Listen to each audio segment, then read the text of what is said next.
Question number 9 is write the greatest 3-digit number using each of the following digit only once.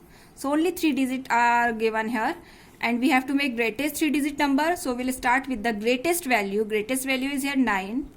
Then after that we'll follow the descending order here.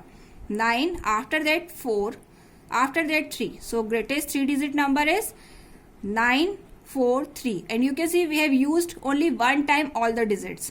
Now see question number B.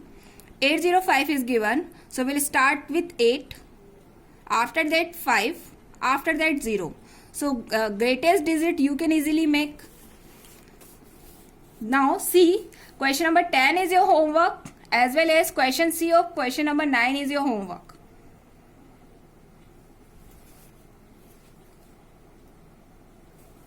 So write down the answer here.